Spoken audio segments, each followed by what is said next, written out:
everyone. Welcome to our keynote for the Designing an Attitude of Gratitude live stream today with the InLearning Partnership. I am so excited, Derek, to have you as our keynote. I couldn't be more grateful. Thank you so much for having me.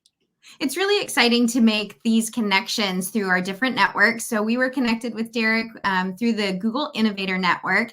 And when I first heard about his projects that he has started through that Google Innovator Network, I just was blown away. So I'm excited for him to tell you about that. But the first thing I'd like him to share is a little bit about his location and how it changes his definition of Thanksgiving. Yeah, so here in Canada, I'm about an hour and a half northeast of Toronto, Ontario, and we celebrated Thanksgiving 2 weeks ago. It was fabulous. We in my family, we don't love turkey, although Chris mentioned that butcher shop, and if I am next in Indiana, I will definitely check out the marinated turkey. But we do chicken. And gratitude is something that we talk about in our family all the time and practice regularly. I'll share a little story about my daughter just this morning about some sass I got when I asked her about her positive intention for the day, but more to come on that. That's outstanding. So you're all done with your leftovers now. You've cleaned out the refrigerator. Yeah, you bet. We are shopping again. Okay. Well, thanks so much. I'm going to turn it over to you, and we just are super excited to hear about your gratitude. And I'm waiting on that story. I can't wait. Absolutely. All right, folks. So I am very excited to present today this idea of gratitude as opportunity, and I have to say that I am a bit of an MBE research nerd, a mind, brain, science of education nerd. I like to understand how the brain works with learning, and I'm doing a lot of learning around that. And so gratitude really is a phenomenal opportunity for not only teachers, but lots of different people across the world, across wherever you're working, whether you're working in medicine, whether you're working in education. Gratitude is the ticket to superpowers. You heard it. I'm not even kidding. The brain is miraculous, and we're going to talk a little bit more about how this works. For now, my name is Derek Doucet. I am from Lakefield, Ontario. I had the great pleasure of meeting Chris, Diana, and Eddie Small, Diana Gill, and Chris Young through the Google Innovator Academy, WDC 17. Hello, shout out to all of you. And through that program, I am working on developing an app that will help young people, infants, primary age children, as well as toddlers, to learn a foreign language, even if their parents don't speak one. And the app is called Au Pair Bear. Long story short, strap a phone into a backpack, put it on your child's favorite stuffed animal, and that stuffed animal will turn into your child's foreign language learning au pair without putting them on a screen. It's amazing. More to come on that. But for today, we want to unlock the superpowers that come with gratitude from the inside out for our students. So here we go.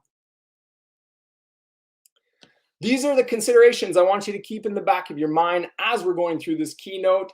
I'm not sure if you've heard these terms, but teacher as researcher. I'll share some research on gratitude, just a brief overview. It's all out there. There is heaps of it. You can't disprove this stuff. Gratefulness versus thankfulness, some slight tweaks on the differences that I believe are there. Barriers to gratitude, teacher as designer, which I think we've heard a lot of, and gratitude finally as opportunity. Some overarching umbrella with this particular subject is the idea of energy flows where attention goes. And in our super convenient, instant gratification society, our attention is the currency, right? That's why apps are free, because they capture our attention. And so we're going to really explore this idea of bringing attention back to gratitude.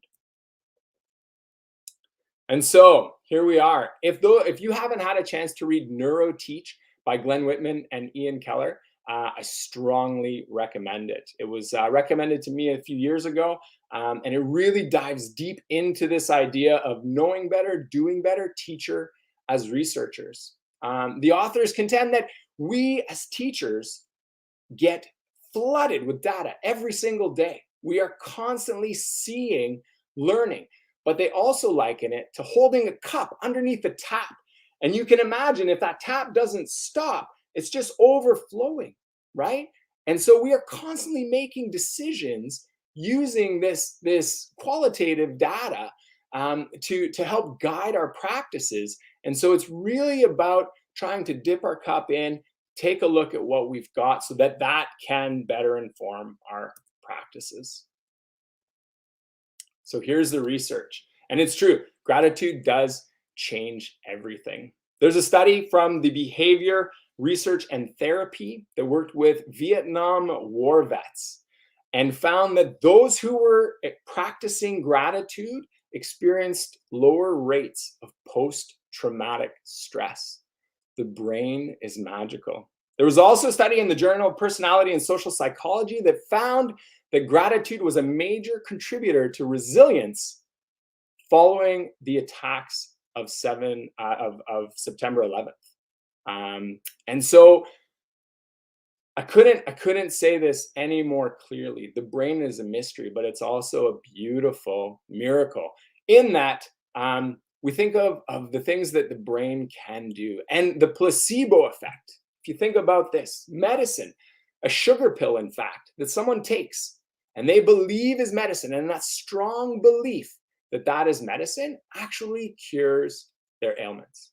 And if we think about that, what can't the brain do? And so these are just a few of the benefits of a regular practice of gratitude.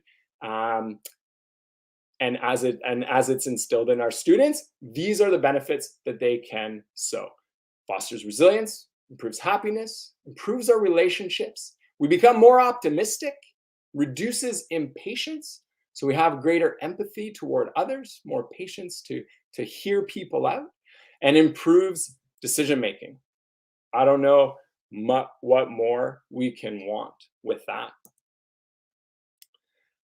This is a story of gratitude at its best. So this is Rachel Marks, and in my work with Cohort 21, I'm a facilitator. And what Cohort 21 strives to do is it strives to engage students and bring teachers into the 21st century of learning, teachers as researchers, teachers as designers, and teachers embarking on a year-long action research-oriented design thinking style project. And so Rachel Marks was a teacher at the time. She has now moved up to the head of elementary at Toronto Montessori School. And this was in large part due to the work that she was doing around fostering gratitude, joy, and kindness with her elementary age students. So what Rachel was able to do is she started really on the ground level. They read the giving tree, and then she made a kindness tree. And the students talked about what does kindness look like and what does kindness feel like. And this one step, the simple step that she took, led to her students doing gratitude journals, journaling for 5 minutes every day. Rachel provided prompts. She shared her work. She invited students to share theirs. And what she found is that students were intrinsically motivated, right? That power from within. She gave them agency, so she let them lead. And they were able to go beyond the walls of the school. And they started to work with youth who are experiencing homelessness in their community. They raised a whole bunch of money, I think over $5,000 for 360 Youth. And that's a local group that helps to support youth who are experiencing homelessness in and around the Richmond Hill area.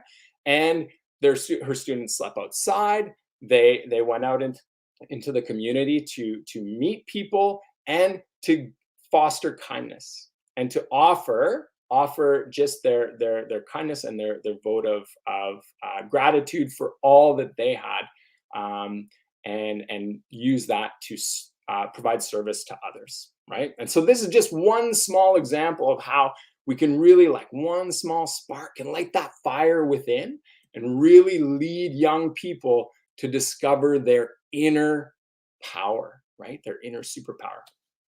Thankfulness versus gratitude. I think that they're similar, but they're a little bit different. And so what I learned was thankfulness comes from the word thank and think, and those, like, the etymological basis for these two words is thonk, right? And which means think. So that thankfulness is that, feeling of gratitude that we have in our head. It's when, people open the door for us, we say thank you, we appreciate it. But this gratitude is a lot more deep-seated, right? It's that firing in the brain that we see in the reward centers with oxytocin, dopamine, serotonin, all those feel-good neurotransmitters that get emitted when we either think about gratitude for ourselves or communicate gratitude to someone else. And we're going to talk about some great ways that we can do that, how we can start tomorrow. But I think that Cassie actually, with the mindful movement, had a lot of really great ideas. So if you haven't checked her video out, you definitely want to check that out. So, barriers to gratitude from a neurological perspective. All right, so we are conditioned for convenience and novelty, right? This is often the gratitude that we see children partaking in when they get a gift from someone. It's big, it's new, it's novel, and so they feel that deep-seated appreciation, right? And what we're trying to do is we're trying to move away from that external reward system, and we're trying to drive it to be more internal. And so we want young people and teens and adults and everybody to have a stronger sense of gratitude for the things that they already have, right? The brain's negativity bias in back in the day, this is what kept us alive, right? If we didn't pick a carrot, the best example I could think of is if we didn't pick a carrot, then we always had tomorrow to pick a carrot. But if we didn't run away from a falling branch, that branch could have potentially wiped us out, right? As an individual. And so we want to make sure that we know that the brain has a bias towards negativity. And the thing about gratitude is it's not toxic positivity. It's not this idea that we ignore all the bad things, because let me tell you, there are some bad things happening around the world, right? But it's taking a mindful moment. In spite of all the bad things that are happening, we can take a moment to feel grateful for what we have. Just this morning, I was sitting down. It's a nice day. It's kind of raining, and I have a nice orange ginger tea. And I was sipping that, and I took a mindful moment. And that is something that I really appreciate on a cool fall day. Perhaps the biggest barrier to gratitude and students being able to access gratitude is mental health. Never before have we been more connected, and never before have young people felt more lonely, depressed, elevated levels of anxiety, right? And so it's going to take some time, and it's going to be different for every student who we work with, but it's going to be really important that we meet them where they are, and we'll talk a little bit more about this. So that's the brain research. That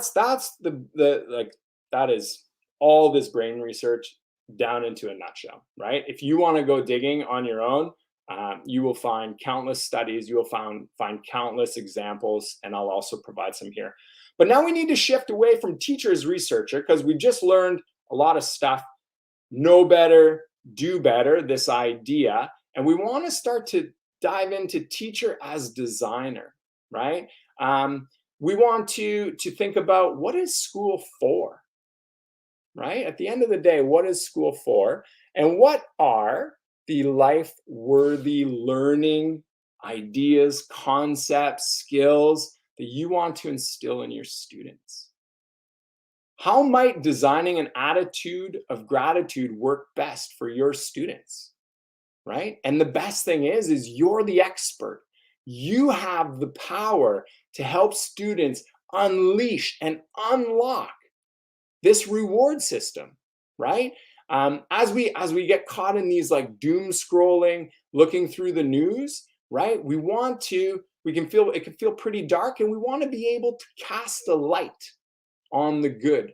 Because remember, that overarching umbrella, where attention goes, energy flows. And so we don't want to continue to perpetuate that darkness. We want to help students find the inner strength, that power to shed light on the good and rewire their brains.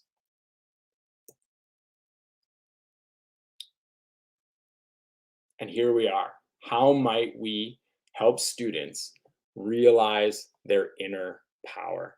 This is at the end of the day, it is really great. And I just want to say that we want to consider these questions, right? Time is a factor in everything we do. And we have testing requirements as teachers. We have curriculum requirements as teachers. But we can, as teachers, we can really work within our sphere of influence, right? Leading from the middle. We don't have to be in these leadership roles. We can lead from the middle, and we want to do what is best for our students. Do the important work. The urgent work will always be there, but we don't necessarily want to manage our time. Instead, as Dr. Greg Wells says, we want to manage our priorities. And unlocking this inner power in young people has got to be a priority, especially given all of the benefits that we saw from the research at the beginning. Students need to know about their brains, right? And this is chapter 6 in NeuroTeach. I love your amygdala. And so the amygdala is responsible to manage that stress, right? And so it's really important that students understand that their brains are not fixed. Their brains are constantly, this idea of neuroplasticity, they're constantly wiring new neural pathways, right?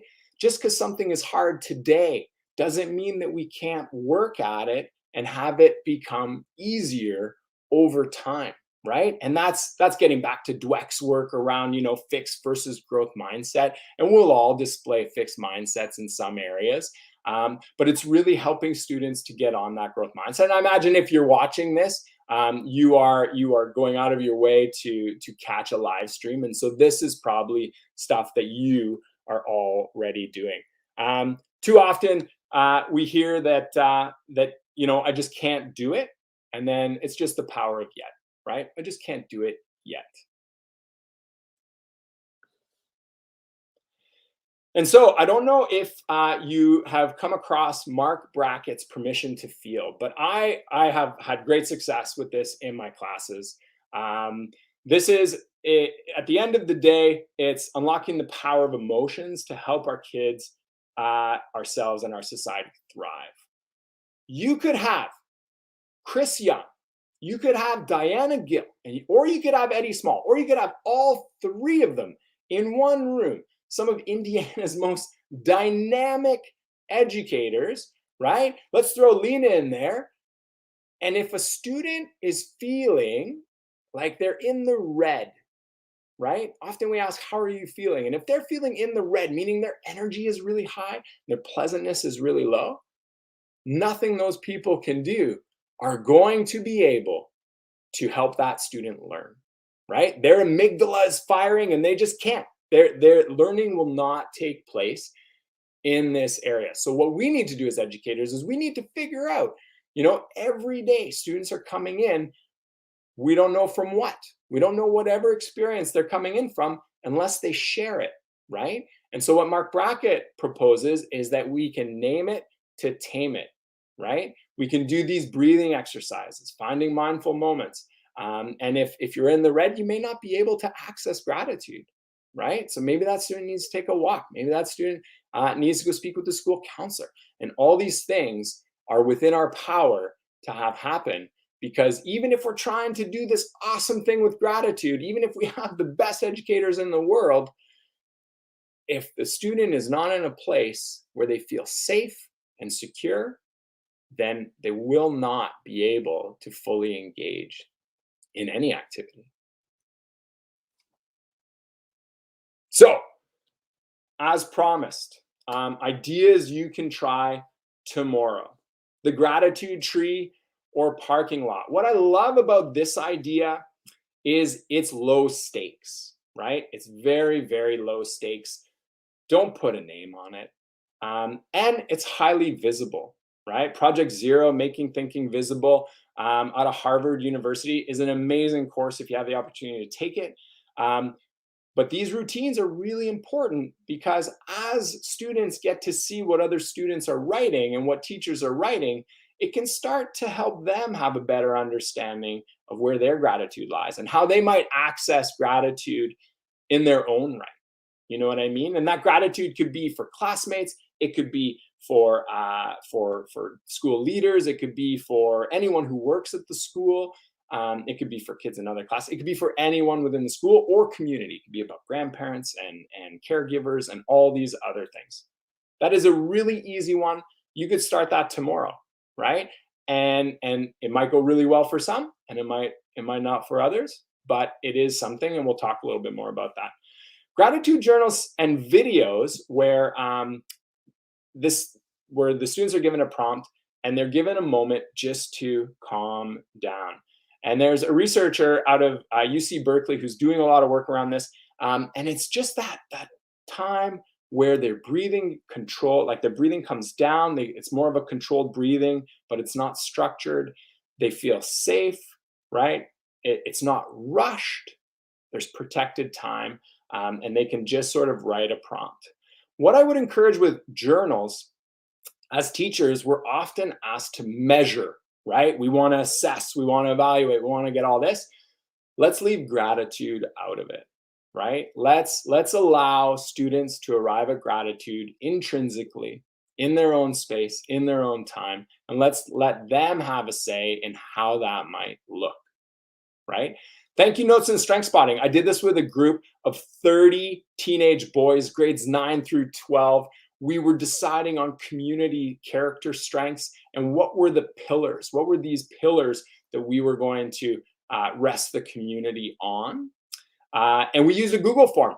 And so as a community, they voted on the top 6 community values that we were going to hold each other to. And then we did some strength spotting. So we worked to define it, have a shared understanding of what that value was, what it looked like, felt like, sounded like.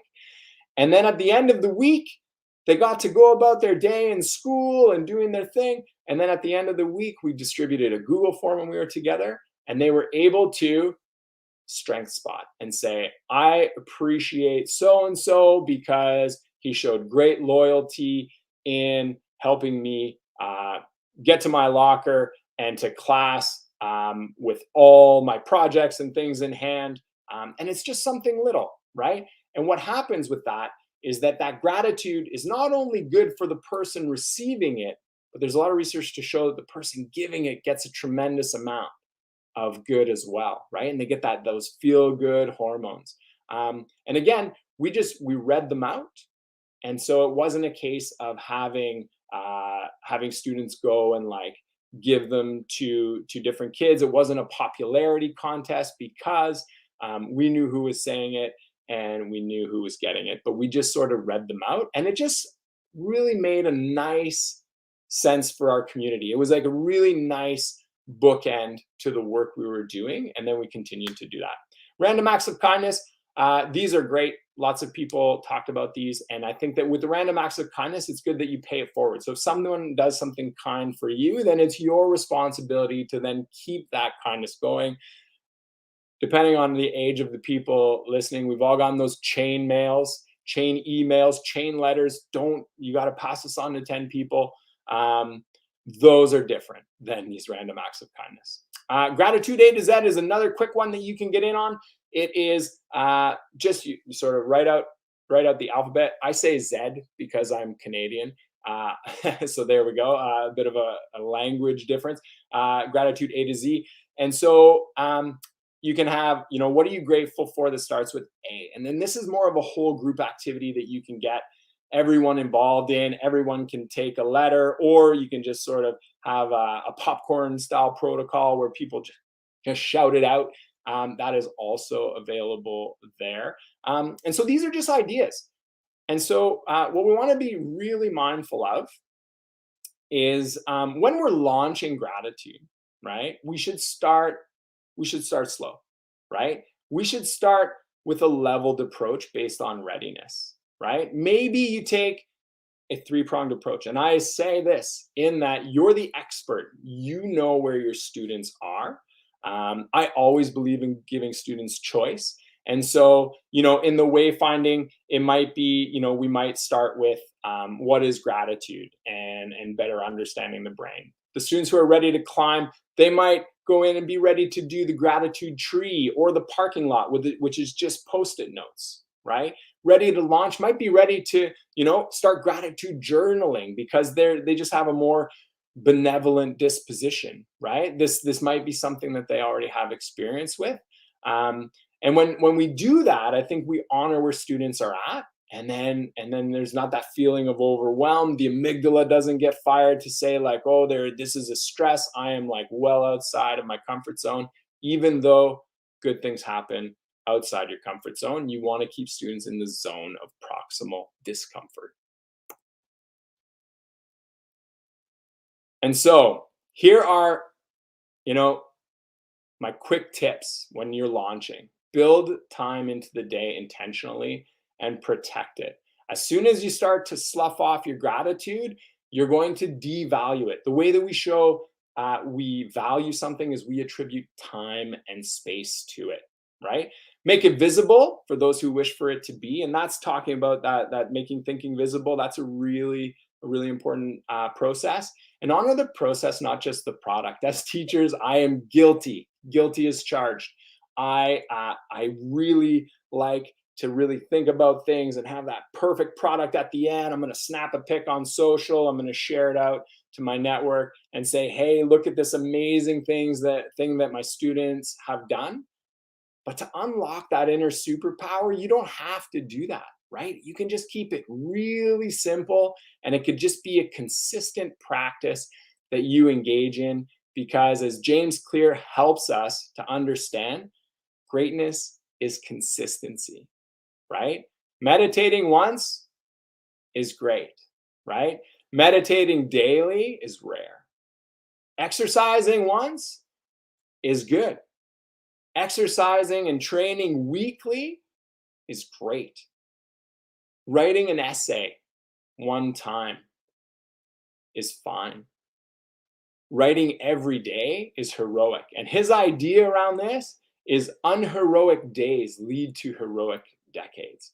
And this is what gratitude is for me. This is like a long game, right? Because the reward structure in our brain, it actually becomes more developed as we age. So starting this in young students, they may not see those rewards right away. They're used to apps. They're used to like instant gratification in all kinds of areas in their society, right?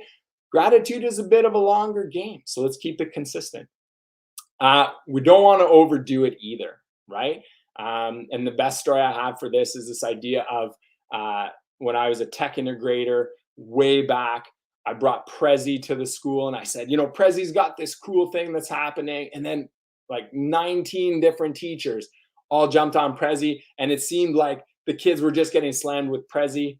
And the students actually came to me and they were like, hey, Doucet, next time you want to share something, maybe just share it with a couple people. We're sick of Prezi, right? So we also don't want to overdo it to lead to that gratitude fatigue. And the best thing I can say is set the stage and then step back. Let them lead. The more we can give students agency over how their day goes at school, over their learning, over what gratitude might look like, and giving them opportunities for leadership, the more we'll stoke that inner fire, that inner superpower that allows them to believe that they are an active agent in their world, right? School isn't a passive place where education happens to them. It's a place where they're heard, where they get to engage, where they get to make decisions about what happens next and what better gift could we offer for students. As teachers, sometimes, often we are tired, right? And I get it, we are tired. And so when we try something new and it doesn't quite pan out, it's like, okay, that didn't work, I'm out, right? You're gonna wash your hands of it, I'm done. Seth Godin, if you're not following Seth Godin's blog, you're missing out on some gems, I won't lie. And so as we explore this idea of teacher as designer, that's a good idea, and then what, right? Because we want to repeat that second question 100 times, because it's actually the evolution of what we do in that first day. So for those of you who are going to launch tomorrow, good on you. Great. Tweet me at Derek Doucet1, because I want to see and hear about your experience and how it went. But then we need to continually iterate, right? We need to get feedback from students. How is it going? What could we do differently? And we want to tweak and change and test and prototype and go back and iterate and test and prototype, and test. So that's really what we want to commit to, because as Seth says, not committing to the 100 steps afterwards is a waste of a good idea, right? And starting with the wrong idea is a waste of time and energy. Gratitude is not that, because we are empowering young people. This is a question that I got through coaching. And so I was sitting in a coach's meeting. I was having a hard time finding balance. And as an instructional coach myself, I found this to be a superb question. As teachers, we often tied in and we say, like, what do you need to say no to? What do you need to push off your plate, right? And as I mentioned earlier, Dr. Greg Wells says, don't manage your time, manage your priorities. And so I ask you, what do you need to say yes to, right? What do you think is the important and urgent work that we need to do as teachers to help prepare our students to thrive in the world, right? Not our world, not the world we knew, not the things we did in school, but to be prepared for anything in their world. And with gratitude, there are only wins on the way forward, only wins. And so I just want to say thanks. I'm 3 minutes over, which for me is a huge accomplishment. I am hugely grateful for all of you who listen. If you want to reach out, let's connect. I'm on Twitter, there I am, and on Instagram, and more to come on the app. As I chase funding and build it out. I did take a 3-year hiatus to renovate my house, which was a learning experience in and of itself. Oh, it was so good to have you here. And we have some of your cohort 17 showing up. Diana Gill says hello. Kat Crawford popped by. Chris is retweeting everything as you're saying it. Lots and lots of really amazing congratulations on becoming like all of the things that you're doing and doing your house. But also thank you so much for sharing your gratitude and your enthusiasm and passion with us today. Absolutely. One thing that I didn't say, my daughter this morning, right? She hurt her toe last night.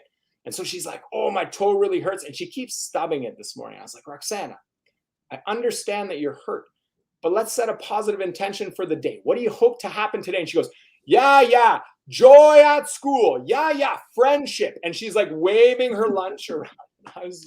And that's where, if we overdo it, it almost becomes farcical. And I had a good chuckle, but I also think that it is instilled in her, right? She knows that she has the power within to take control of those things. Well, I love that so much. And that'll be something that she does to her kids. And she's like, I know my dad used to do this to me too all the time. And it will just become a family tradition of gratitude. Absolutely. Thank you so much. For us, I will say happy Thanksgiving. For you, it's a belated Thanksgiving, but we are all thankful. And I have loved our live stream today. Thanks everyone for joining us. Thanks to the InLearning partners, the Indiana Department of Education and the Learning Lab from 5-Star. We at Keep Indiana Learning are so thankful and grateful for everyone out there. And we wish you the best of holidays. Many thanks. Happy Thanksgiving, everyone.